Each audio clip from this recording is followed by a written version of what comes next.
யோபு அதிகாரம் 26.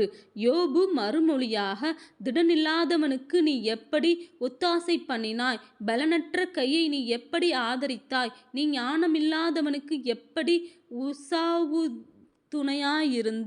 மெய்ப்பொருளை குறைவர அறிவித்தாய்? யாருக்கு அறிவை போதித்தாய்? உன்னிடத்திலிருந்து புறப்பட்ட ஆவி யாருடையது?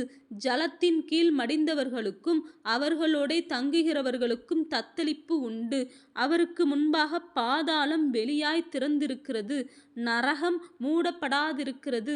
அவர் உத்தர மண்டலத்தை வெட்ட வெளியிலே விரித்து பூமியை அந்தரத்திலே தொங்க வைக்கிறார். அவர் தண்ணீர்களை தம்முடைய கார்மேகங்களில் கட்டி வைக்கிறார். அதன் பாரத்தினால் மேகம் கிழிகிறதில்லை.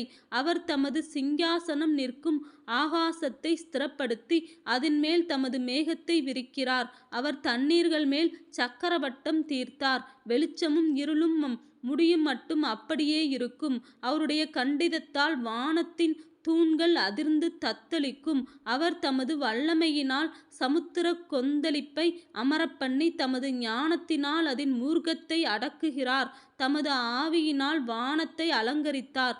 அவருடைய கரம் நெளிவான சர்ப்ப நட்சத்திரத்தை உருவாக்கிற்று. இதோ இவைகள் அவருடைய கிரியையில் கடைகோடியானவைகள்.